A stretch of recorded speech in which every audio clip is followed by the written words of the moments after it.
Pansamantala po muna nating puputulin ang press conference ng PNP. Samantala dumako muna tayo sa Carmen Cotabato kung saan nagtatalumpati si Pangulong Duterte sa harap ng tropa ng 602nd Infantry Brigade. Have Lieutenant General Glorioso Miranda, Commanding General Philippine Army, Major General Arnel de la Vega, your commander, Brigadier General Manalo Samarita of the 602. Ito ba yung sa noon sa papuntang Jensan? 601 o 602? Yung panahon ni Roy? Officers and troops of the 602 Brigade, mga kababayan ko, I will not read the speech because there are things which I have to say coming from my heart. First, I would like to congratulate your officers for a job well done. The briefing itself was a splendid one, and at no other time, matagal na kayo sa serbisyo, that at no other time maraming mga NPA na nag-surrender. And a lot of weapons in the hands of government now. For that alone, and the numerous campaigns that you have had, you have made me happy this afternoon to see you. And I would like you to know that I love the armed forces. Dito muna tayo sa rebellion. Rebellion is a crime against the Republic of the Philippines. If you want to know the short and long of a definition what is a rebellion, it simply says, itong mga tao na ito want to overthrow the government and replace it with another one. Ako sana, kung maganda yung pamaraan nila at mga edukado at may utak, nag-average lang ng 14 yung mga yawa na yan. Sasali ako sa kanila. But you know, they're destroying our country. First, pinabaha nila yung mga Shabaw all over Mindanao. And you know what? As I have warned repeatedly, mga taga-Maynila, hindi makaintindi. Nila alam ang terrain ng Mindanao. You first make your enemy crazy. That would be the easy thing to do. Lagay mo lahat ang problema sa kanila. And that's what they did. And unfortunately, the proceeds of those Yabu were used to fund terrorism. Gentlemen, we are fighting a rebellion. Rebellion is a war. It is not anything that you see every day na peace and order or law and order. It will, if we allow to overcome them, then this country will end something like minus the island of Mindanao. There will be breakage and we will have a problem because, again, the Christians will arm themselves and make a counter revolt, and it would throw our country to the dogs. So, yung mission ninyo, itong rebellion, pati drugs, is connected with rebellion. Ang pera ng rebellion ginamit nila ang Shabu.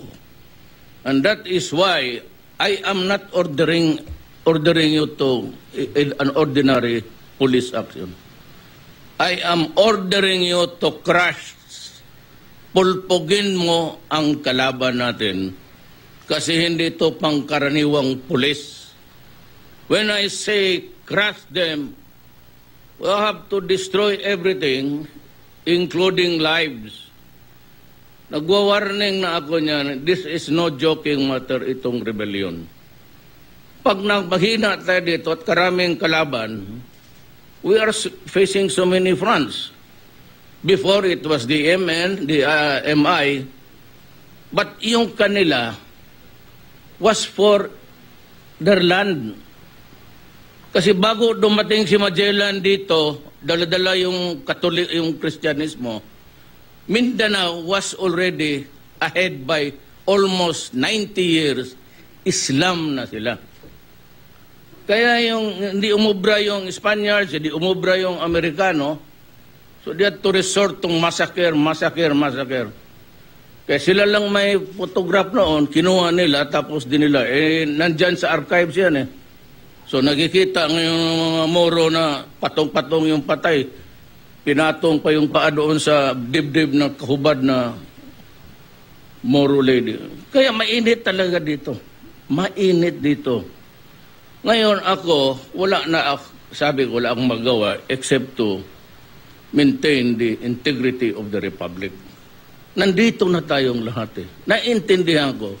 Kaya I continue to talk with Nor and the MI. Last week lang. And the other day, before I flew to Manila to visit the wounded soldiers Cagayan, pati sa mga patay, usap kami ni Nor. Sabi niya, sabi ko, Nor, prangkahan mo ako. Are you still interested ng federal government? Wala akong maibigay sa iyo na bayan. It's not mine to give. But I can carve you a new setup na mapagbigyan kayo ng control sa sarili ninyong bayan. A deeper control. Sabi niya, Mayor, okay. Alam mo naman okay ako. As a matter of fact, sabi niya, I'm offering 2,000 men to join your armed forces and fight alongside with government forces. Sabi ko, Nor, bigyan mo ako ng bata. Yung dati mo mga sundalo, may rheuma na yan. Maano ako niyan. Just give me the young, but sabi ko, there will be a protocol, a process, may proseso yan First of all, I have to go inside the brain of the person and pick his mind. Gusto ko lang malaman sa totoo, ano ka ba talagang simpatiyo mo? Para sa bayan mo, magkaroon kayo ng teritoryo dito. We share everything.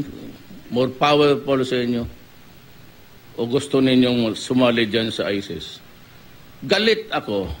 Kasi sinabi ko, ang lola ko Maranaw.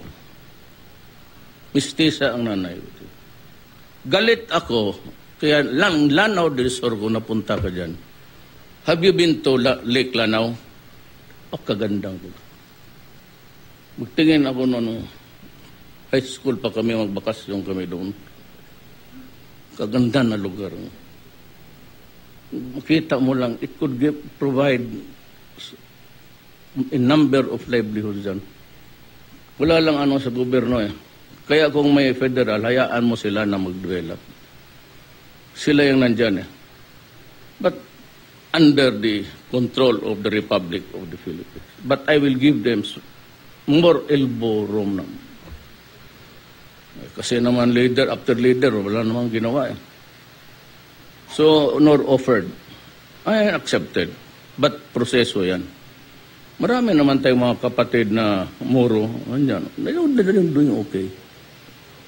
Yung aking nasaktan dyan, itong mga gago na to, nagpunta doon sa Hulo, nag-contaminate.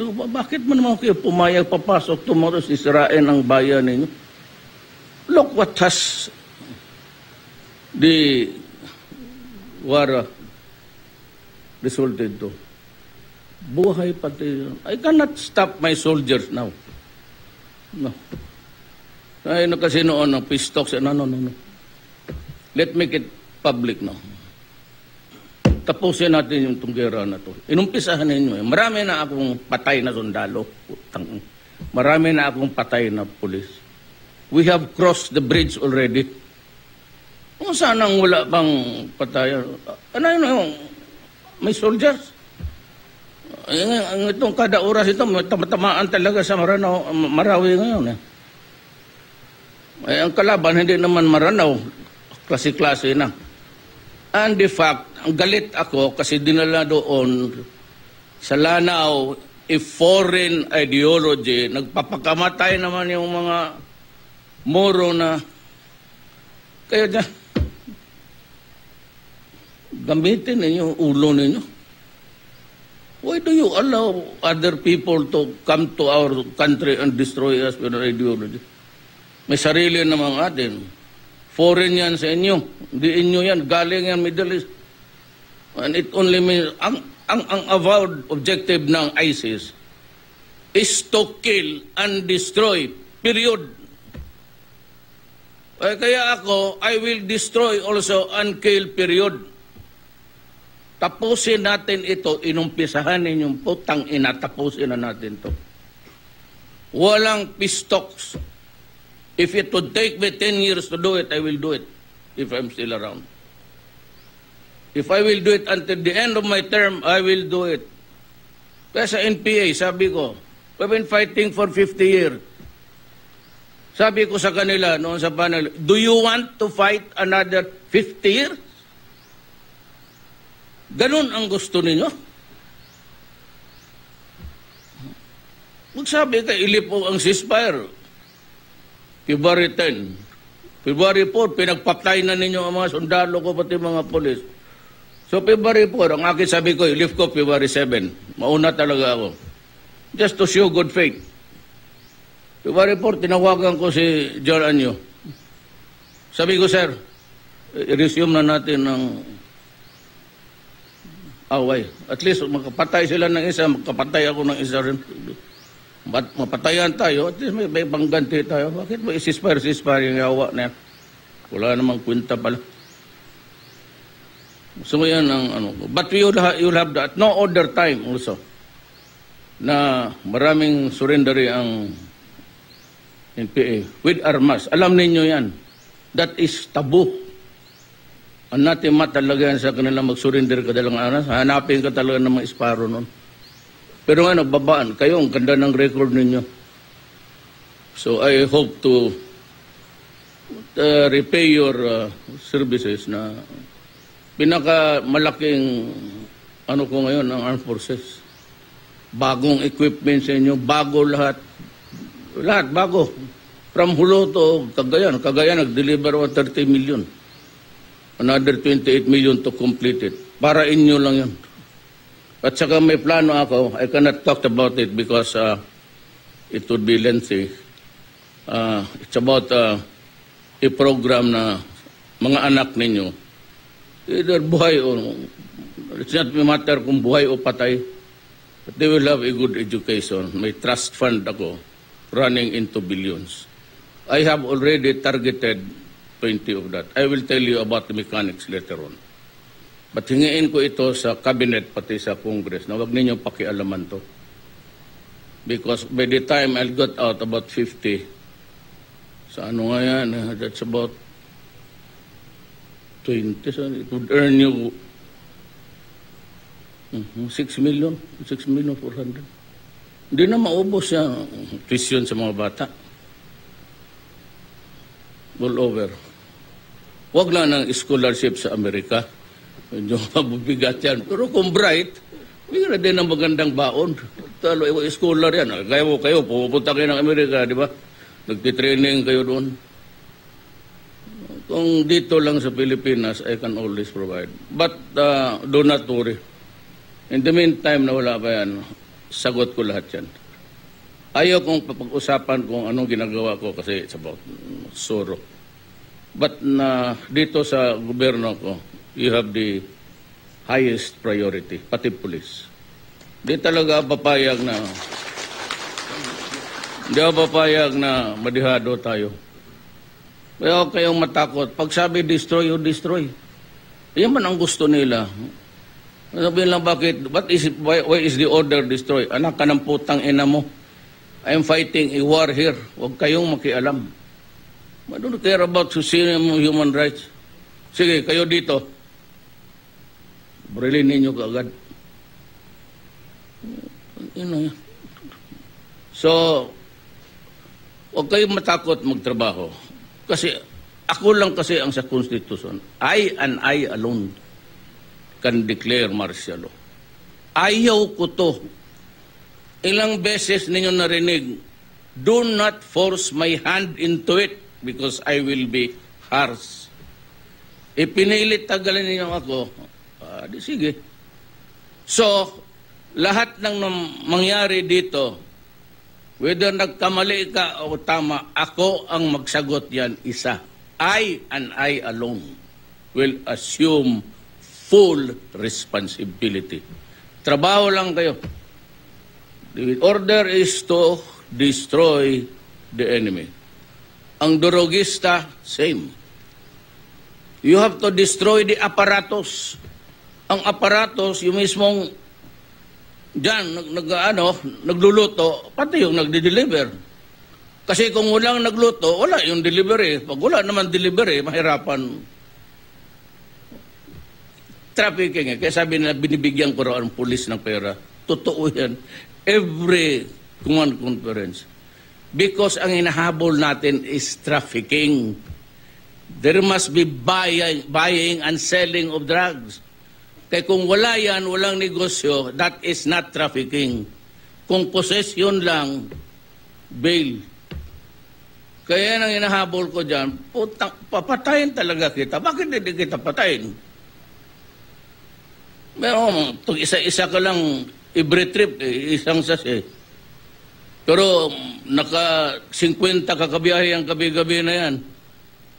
Mahuli ka, isang sasi lang. Bail, balik sa labas, it's destroying our country. So you go after the last person sa drug apparatus. Kasali dyan, middleman, tagaluto, tiga-deliver.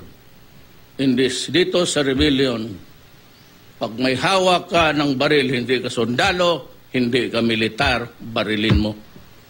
Pag hindi ikaw ang barilin yan. So, nagdilim naman ang panahon, baka ako pang maunan nito sa impyerno. Puta, hindi na ako makalabas dyan. Iikot pa ako dito. I have to go, but congratulations on your achievement. And I'm sure the Republic of the Philippines, ako pa naman ang presidente. Kaya buhayin ninyo ako ng 5 years. Eh, baka ikuditan ninyo ako, tapos itapon ninyo ako sa isang kanto, di naluko na. Wala nang mamutang ina sa kalaban. Hindi ba? Marunong magputang ina ang military. Tayo, so salamat sa serbisyo ninyo. I remember. Thank you, Mr. President. May we request the President, our Commander-in-Chief, to grant a photo opportunity with the 602nd Brigade in 5 batches. First batch will be the men and Ang women. Crucero Carmen North Cotabato at muli po nga niyang iginiit ang kampanya ng pamahalaan kontra terorismo at kontra droga na ayon sa kanya ay nananatili ang kanyang suporta sa mga pulis at sundalo kaugnay ng kampanyang ito.